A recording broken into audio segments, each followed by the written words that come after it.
Starting. There we go. We're now live. What's up, everybody? Welcome to the Leveling Up Without Burning Out workshop.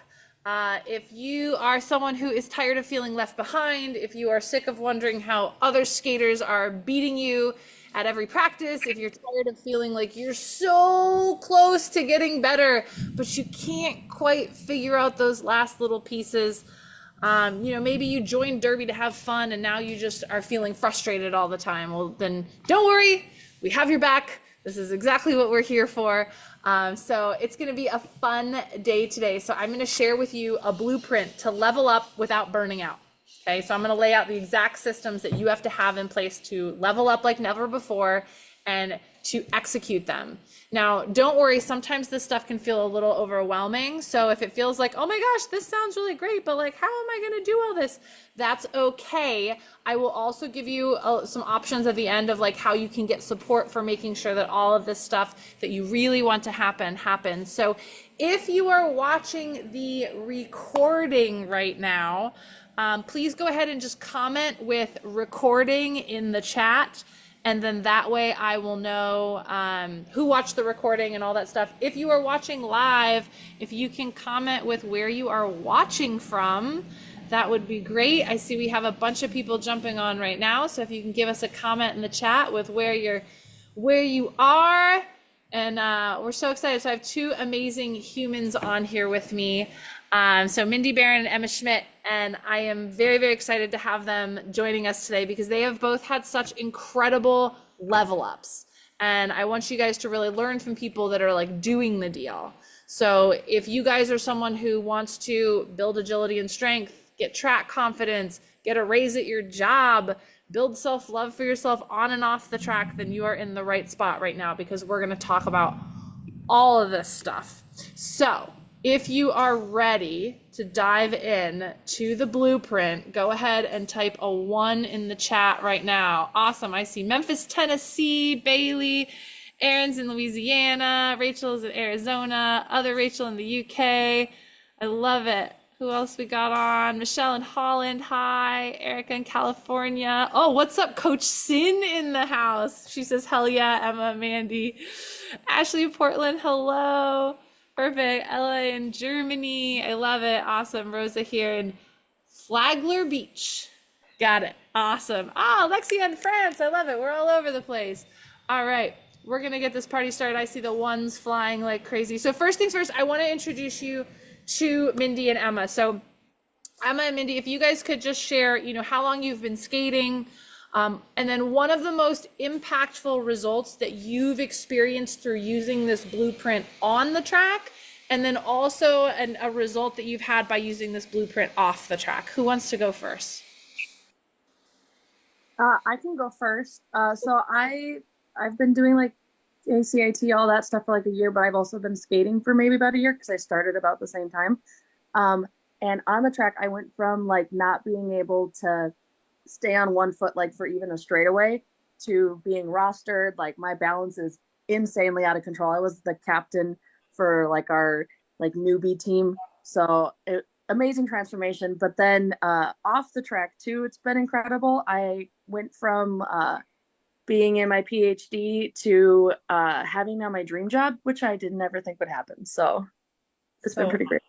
It's so cool, right? It's like this stuff that we're talking about here. It's not just Derby specific. Like it's literally, you can use it in every area of your life to be a fucking badass. Yeah. It's awesome. I love it. All right, Mindy, go for it, my dear. Hi. I have been skating since September, so not quite a year. I decided to try leveling up because I was real impatient with myself and my progress. But I've seen a lot more strength, I would say, is definitely something that I have seen a lot more of for me on the track, that strength and agility, picking up new skills a little bit better. Yeah. And then started a new job right at the same time I started all of this. So that has been really nice, and just that patience to learn something new again. Awesome. Awesome. I love it. I love what you said about like, it's crazy how doing the training off skates helps you so much more on skates. I mean, it's so nuts. We think practice, practice, practice, but it's like the off skates actually has such a big indication of like leveling up faster. Awesome. All right, here we go. So as we run through this, we're going to talk through the blueprint. And as we go through it, I'm going to have these two amazing humans kind of share what those shifts were like for them as they went through that process of executing this blueprint. So this is the Level Up Derby blueprint. Okay. And I will warn you, it's not fancy. Okay. It's not shiny. So if you are here looking for some bizarre newfangled thing that's going to save you, I'm here to tell you those don't exist and they don't work. Okay. But what does work is this freaking blueprint. Okay. And it has worked for these two incredible athletes.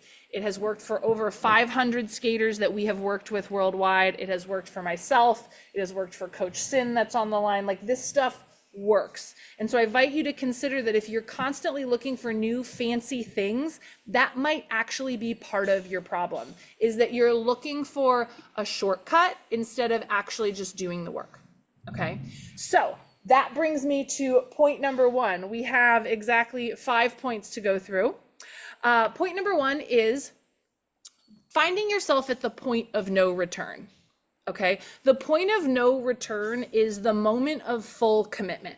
They've actually done research studies on entrepreneurs, and they have found the difference between a mediocre entrepreneur and a wildly successful entrepreneur is that the wildly successful ones pass the point of no return, where their actual identity and energy shift from avoiding fear to fully approaching what you want.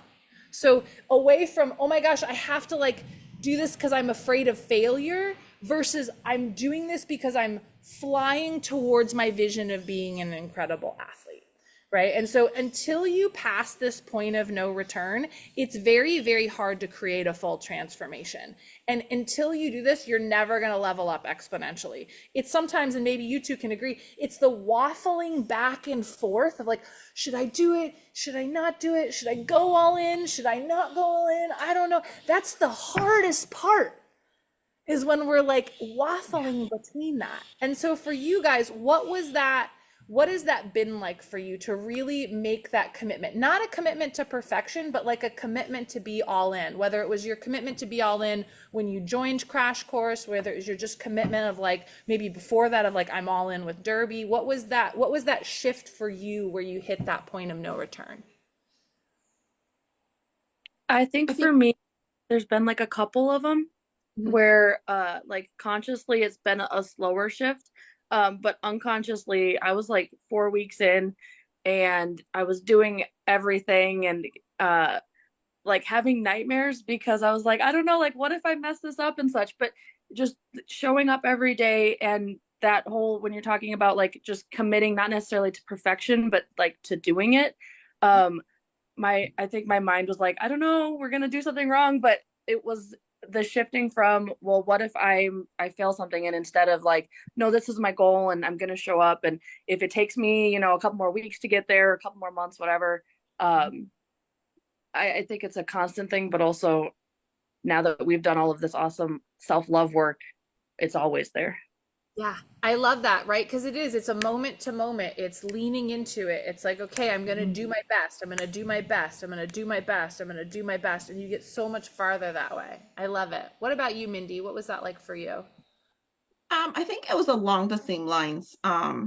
Seeing some other players struggle with having that confidence, knowing that I could see they're improving, but I think they felt the same way about me. And it wasn't until I started this course and really like delved into the mentality part of it too, because it's more than just the physical aspect, that I actually had a game where I didn't beat myself up for every little tiny thing that I did wrong. Instead, I was like, I actually understood little bits. And that was really like a mind shift for me. Yeah, that's huge, right? Because it's like once we can start congratulating ourselves for the stuff we're doing right, instead of beating ourselves up for the stuff we're doing wrong, it's like the whole game shifts because we're pulling ourselves towards what we want. We're focusing on getting better. Awesome. Comment in the chat if you can see yourself on or near the point of no return. You can put point of no return if you're ready to like push yourself over that edge. If you're ready to stop waffling back and forth, comment with point of no return or PONR, Poner. It's kind of like porn, but not. Don't type porn. That's weird. Um, all right. So the second piece of this, right? Once we pass the point of no return, once we pass the point where we decide, I am going to turn myself into an athlete. I am going to embody the identity of an athlete. I am going to become an athlete, right? Once we pass that point of no return, then, we got to put our money where our mouth is. We got to get the rubber to hit the road and all of that stuff. And so there's some very specific pieces that have to happen in a specific order in order for that commitment to then actually turn into real life change. And the first piece of that is setting goals. So if you are an athlete and you're going through a season, it's very, very important that you are setting goals. You should be setting annual goals and then breaking these down into quarterly goals and then breaking these down into monthly goals. These can also be goals for a practice. These can be goals for a game, right? But if we're not setting goals, we're not going to make progress. Okay, success rarely happens by accident. You'll show up to your practices and be like, all right, what are you all pouring into me today? Okay, do it for me, right? And that will get you like this much progress. But if we're talking about exponential progress, then you have to systematically decide what it is that you want and then put together the plan to make it happen. So great questions to ask yourself is number one, what are my annual goals? What are my goals, we could say right now, for the rest of the season? Breaking that down, what are your goals for the rest of this month? And then if those are your goals, what is it that you need to accomplish this week? And then looking back at like,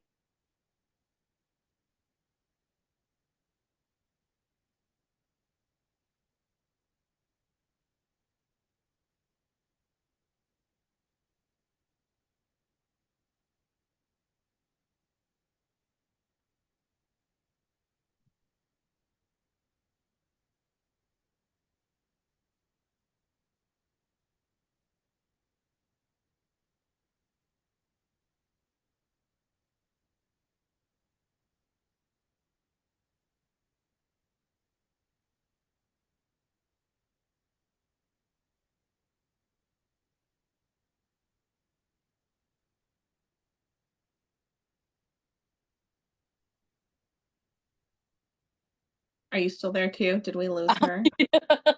I was like, am I the only one on here? Did I freeze? I'm a little bit lost.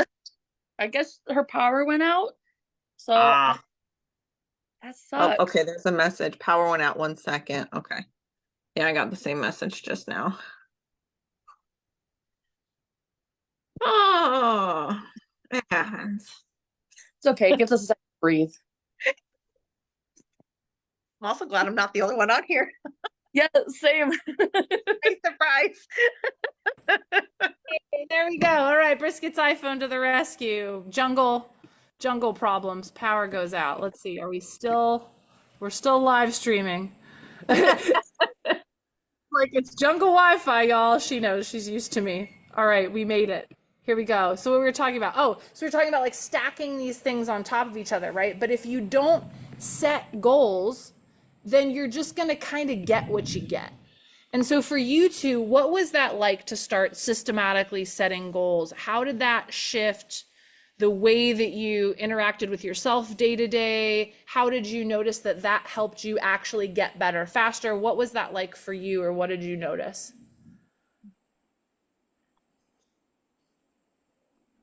Um, for me, I had always had goals, but I think that I set really unrealistic goals and I never like broke them up into the little bitty goals. So I'd be like, oh yeah, I'm gonna lose 30 pounds. And I just was like, yep, I'm gonna lose 30 pounds, but like, what are you gonna do to do that? Or like, I came to KCIT originally because my nutrition was way out of whack. And I was like, okay, well, I want to eat healthy.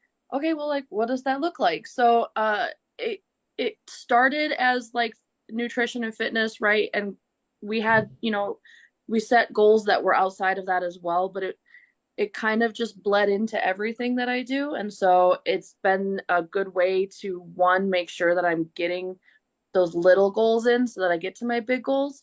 And two, it kind of helps me come back to things like, I might have like a stressful week or something and I'm like, oh no, everything's falling apart. Well, no, they're not, because we have these goals, and how do we get to these little goals? And it makes it a little bit more achievable kind of thing. 100%. 100%. Like we talk about results-based goals and action-based goals, right? Like, cool, you have this results-based goal. I want to be a great derby skater. I want to lose 30 pounds. I want to eat better.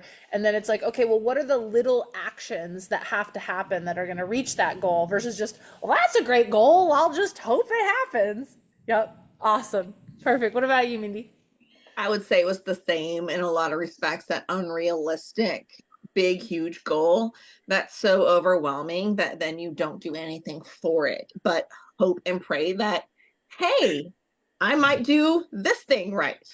And not have any of those action steps to make sure that happens, or even just setting those smaller goals so they're not so large and unrealistic, like the bigger goal, but then breaking that down into, like you said, weekly, monthly derby practice games, like things like that. And then you find that those smaller goals lead up to that bigger goal.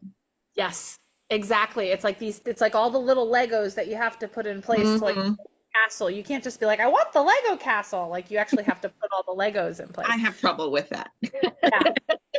Right. And that's why we break this stuff down, right? And how has that been for you as someone that has trouble with that? How has that been having like coaching and support around that? How has that helped you do it better?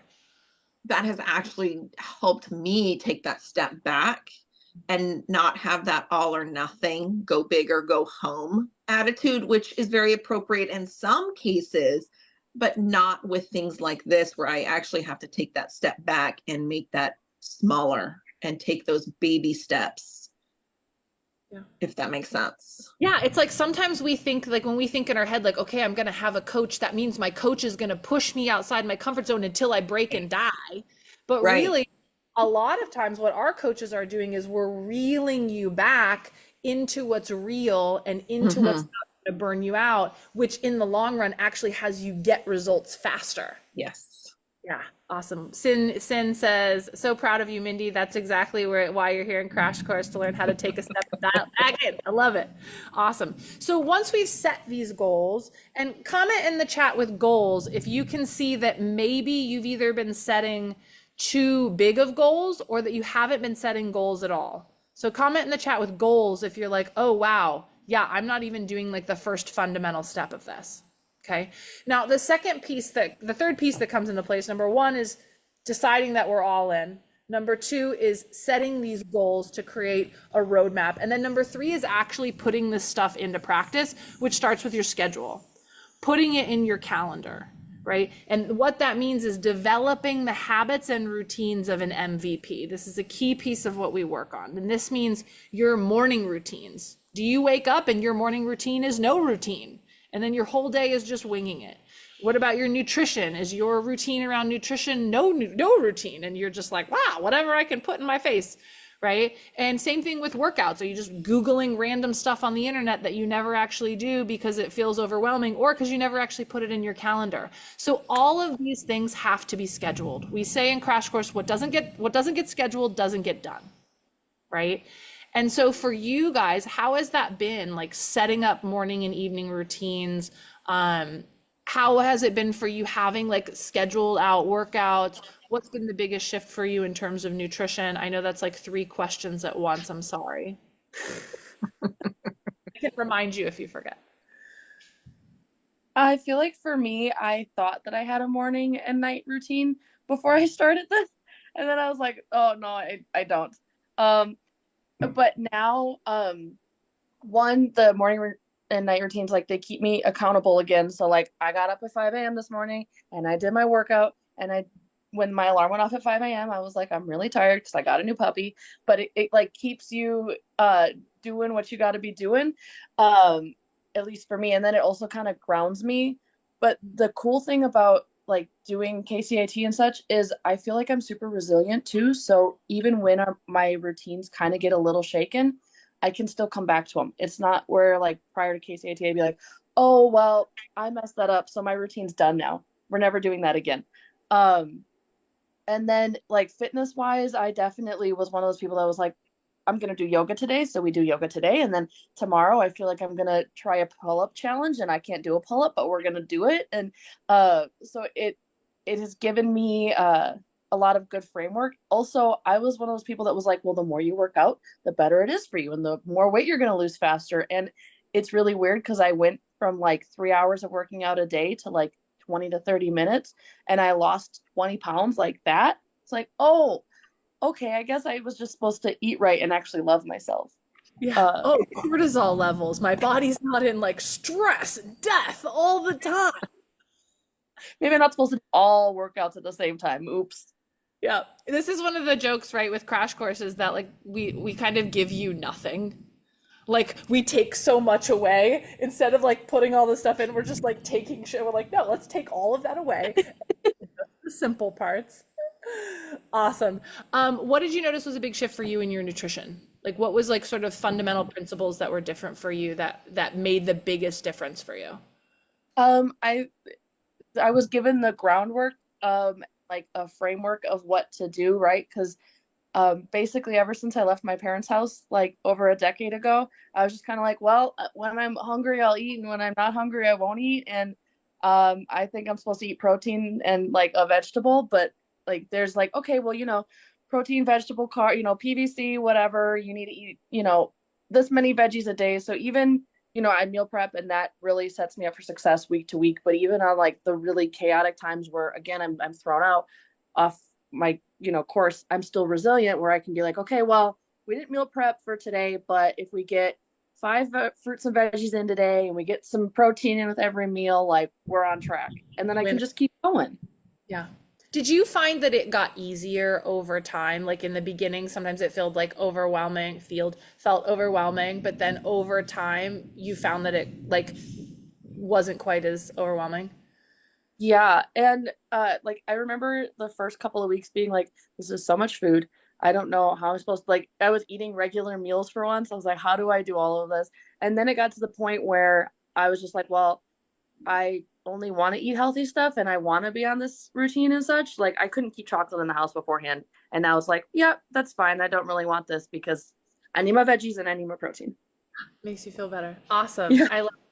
I love it. Mindy, what about you? I'll repeat some of the questions Thank you. because that was a lot.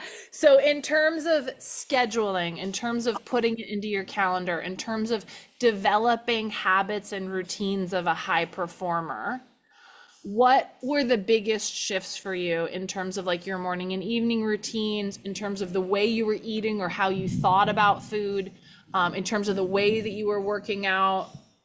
So I'll say for me, my routine has changed. It was, I worked out in the morning. I prefer to work out in the morning. I prefer to do A, B, and C. And I've always had, well, I go through spurts where I've tried to keep a routine. This is the first time where it's kind of stuck a little bit more, or if my routines had to change, it didn't fall apart. I had to shift because of circumstances, shift my workout from mornings to evenings. And instead of just letting it fall to the wayside and going, oh my gosh, I'm never going to accomplish anything, I bought a calendar off of a suggestion with our group chats, and I started planning my workouts for the evenings, because evening routine is where I was not successful. I would plan my husband's meal for the next day. I'll be honest with you, his lunch gets made every single night. His breakfast gets made every single night. But none of my stuff got done other than putting out my workout for the next day outfit. So that has shifted to include myself, and not just him. That was helpful, prioritizing myself and not just him. But the biggest thing with scheduling and, taking into writing out my schedule is when I lost my morning workouts, it didn't just end. I shifted mindsets and was able to do that pretty seamlessly, and reach out for advice and implement it. Awesome. Awesome. And for those of you guys that are listening, some of you, this is really, I giggle because some of you are probably like, eye roll, goal setting, scheduling. I'm here for the shiny, how do I become the most incredible blocker or jammer? And like, but the reality is like, this is it. Making yourself a priority is the Yeah. way that you're going to be a better athlete. Taking care of yourself and figuring out where you're going to get those workouts in is the game changer. Because That if is. you do that for 52 weeks, unrecognizable athlete like that, only because you committed to using your calendar and putting this stuff in. And when things in your life shifted, you didn't go, oh, well, things shifted, I guess it's broken. You actually went and moved it around. Total game changer. Awesome. All right, so number 4 then is accountability. Did you do the thing or not do the thing? And I think for a lot of people, this is one of the reasons why I think Crash Course is so special, is because it's not just here's the stuff, but you also have someone helping hold you accountable. So what was the difference for you guys between trying to do stuff on your own versus trying to do stuff with community and with like coaching, support, accountability? I think for me, the biggest thing was like the overwhelming love that came with it, because I'm really good at keeping myself accountable by typically being like, oh, well, you're terrible. You missed all of this. If you didn't do this perfect, like, right. But then I came into this community, and one, it was like, okay, well, what did we do right? Like focusing on what we got, because it's, progress over perfection. And then also not feeling like so much shame because, oh, well, I didn't get it this time. Well, yeah, well, I say in the group, I didn't get it this time. And then there's a whole bunch of people that are like, yep, been there, done that. Here's what I do to get past it. And it goes from like, oh, I'm by myself and I'm this terrible person, to like, oh my gosh, there's so much love. And here we are. We got this. You want to do well because everybody else wants you to do well. Yeah, and I think that's the difference, is that we got this. It's like, okay, we got this, you guys. Like, we got this. There's something so magical about realizing that you're not this sad, special butterfly. You are special. But like that so many other people are going through the same things that you are. Yeah, 100%. How about for you? What was the difference for you, Mindy? Again, the community, our weekly chats, coming to them and, just like Emma said, like you struggled, or, we always started off positive, which was always really nice. So you have that positivity versus harping on the negative. But then if you do have a struggle, it's what was your struggle? And then it was, all right, who else has experienced this? What can you offer as an advice to help somebody who's struggling this way? Or what did you do? And that mindset, again, puts you in that community mindset versus all by yourself on this lonely, sad island trying to, and then you make excuses because you don't have any idea. And that's where a mindset shift also helps. It happens mentally too, which bleeds into your physical. And I just picture, like, I picture a little cartoon mound of sand with like one palm tree, One palm tree. tiny little piece of asphalt, and just you on skates skating around in a circle, like, wow. Yeah. No island. But you guys, for those of you guys watching, like, you have to get that 1, 2, and 3, the point of no return, setting the goals, and the scheduling. These are like the execution pieces, but without the accountability of actually doing it, especially in the beginning, what we call the habit building phase, it's very difficult to keep these long enough that they become just what you do. And so that's why number 4 is such a big piece of this blueprint. That's why having accountability is 100% must when you're leveling yourself up as an athlete, because number 1, things are inevitably going to get hard. They're inevitably going to get hard. And in the moment that they're hard, you have to know it's not because you're broken. It's because stuff sometimes is just hard. And then being able to reach out to others and say, okay, well, what are you doing when you get stuck with that? Because sometimes we don't have the answer in our brain and we need to get it from someone else, which is why accountability is such a big piece of this blueprint. And then the last piece of this is the mindset shift of letting go of a perfectionist mindset. Because when we focus on doing something 100% perfect, we are going to fail 100% of the time. Because there's really rarely ever a time where we do something perfect forever. Whereas if we focus on doing things 70% great, what ends up happening is that we end up winning most of the time. Because if you say, I'm going to do 3 workouts this week, if you say I'm going to do 6 workouts this week and you do 3, you're losing. right? But if you say, I'm going to do 3 workouts this week, and you do 3, you only did like 70% of the week you did workouts, maybe less, like 40% of the week you did workouts, but you're winning even though you're not doing as many. Does that make sense? So for you guys, how has that been, like shifting out of that perfectionist mindset? I think it's one of the most challenging parts of what we do because we've been stuck in it for so long. I see Emma's face, it's like, ah! So what's that been like for you? Like if you were to give people one tip of like, if they know they're in a perfectionist mindset and they're working on like shifting out of it, like what was one thing that you do to help yourself with that?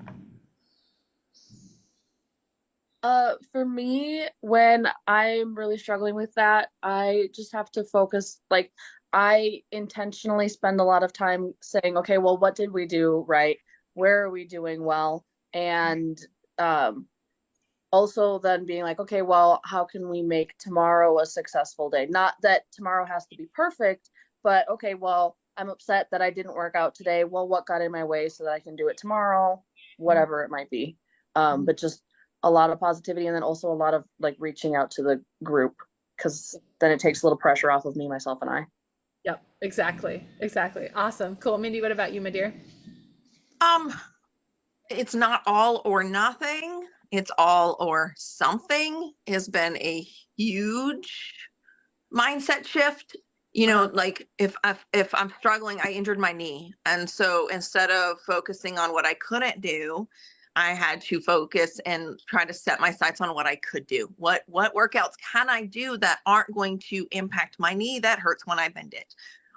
You know, so I did focus that, you know, so I'm realizing that it's not all or something, not all or nothing. It's a huge thing, and realizing you don't have to be perfect. You know, if I only do 2 rounds today, but I do 3 rounds tomorrow, then I'm still succeeding and I'm still bettering myself.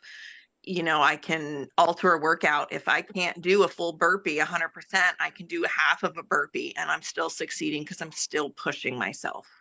That's really Yes. hard when you want to do it perfect.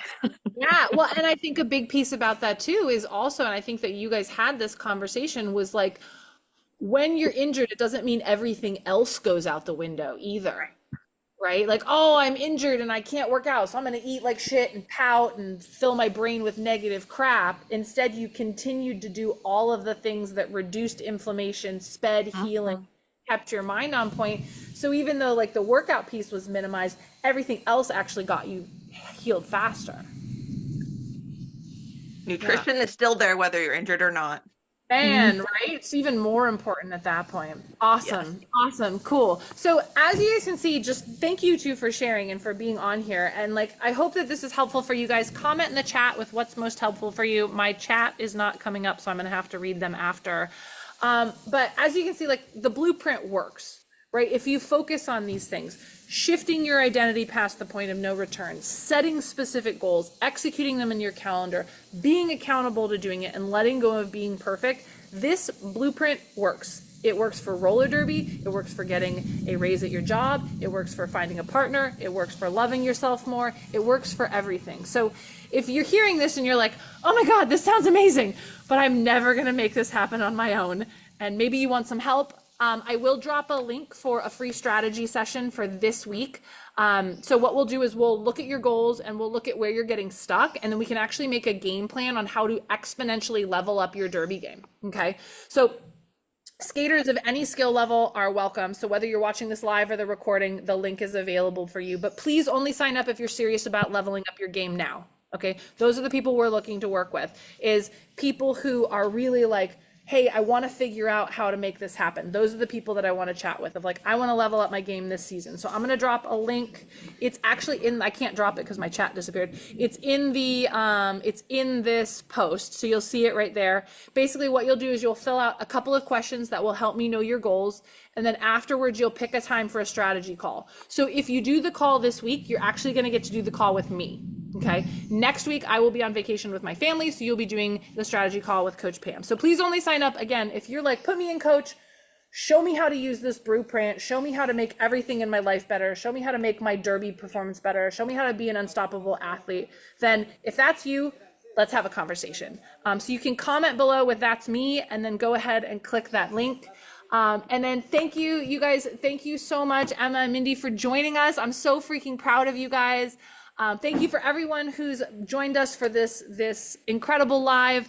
If you have, if you found this helpful and you have teammates who maybe need this, be sure to, you can share the link to this group so that they can join. You can check out all of our other lives. Make sure that if you really want to level up your game with this blueprint, then go ahead and sign up for a strategy call with me. And then we will see you guys next time. Thanks, you guys. Thank you so much. And congratulations to both of you. I'm just so excited. We're so proud of you. And it's so fun to watch you just run with this and grow. And I just can't wait to see where you're at 1 year from now. It's going to be incredible. Thank Thank you. you. Thanks, guys. Bye. Bye.